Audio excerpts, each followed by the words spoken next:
Hello everybody, in today's lesson I'm going to teach you there is and there are.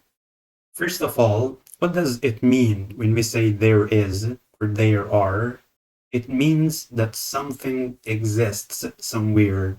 It means that something is somewhere. Therefore, both of them show the existence of things. They tell us that something exists somewhere. Now, let's look at these examples. We see that some water exists in the glass. So we can say, there is some water in the glass.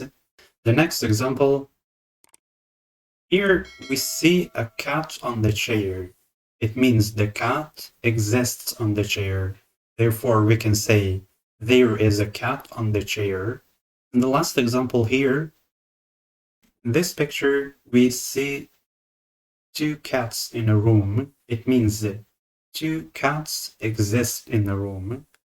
So we can say there are two cats in the room. Now, let's go to the next part of the lesson and learn the difference between there is and there are. As I told you in this part, we're going to learn the difference between there is and there are. Means we're going to learn when to use there is and when to use there are. Let's begin to learn when to use there is. We use there is to talk about the existence of singular nouns. In one of previous lessons, we talked about singular and plural nouns, so you can go and watch that if you need it.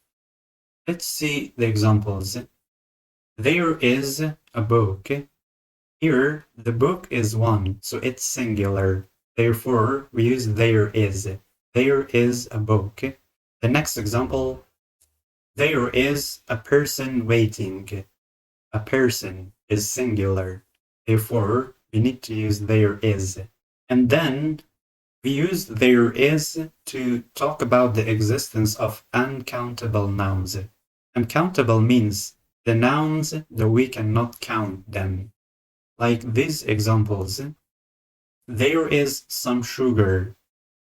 Sugar is a noun that we cannot count that. Therefore, we use there is.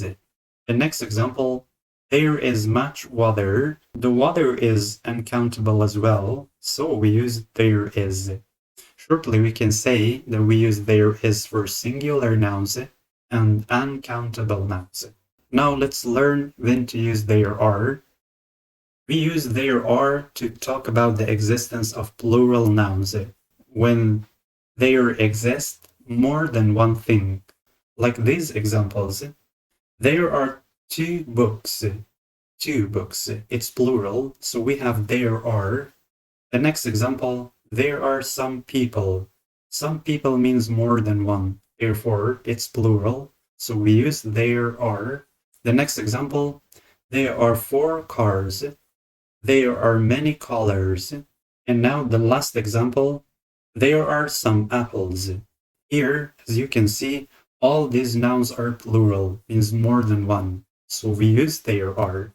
To have a recap here, we use there is for singular and uncountable nouns, but we use there are to talk about the existence of plural nouns. Now let's look at previous examples again. There is some water in the glass. The water which exists in this glass is uncountable. We cannot count the water, so we use there is here. The next one, there is a cat on the chair. The cat that exists on the chair is singular, so we use there is. And the last example, there are two cats in the room. Here, the cats are more than one, so it's plural. Therefore, we have there are. Okay, now that you understood the difference between there is and there are, let's go to the last part of the lesson. In the last part of the lesson, we have a picture of a room. There are many different things in this room. It means there exist many different things. Therefore, if we want to talk about the existence of things in this room, we have to use there is and there are. There is a clock on the wall. There is carpet on the floor. There is a big vase at the corner of the room. There are two small windows. There are 5 pillows on the sofa. There is a big lamp on the floor. There is a picture on the wall. There are some small vases in the room. As you can see in the picture, there exist some other things as well. Let me know in the comment section what other things exist in the room. At least you can write one of them. Thank you so much for being with me. That's it for today. Don't forget to subscribe the channel, like the videos, and share your ideas in the comment section. See you next time.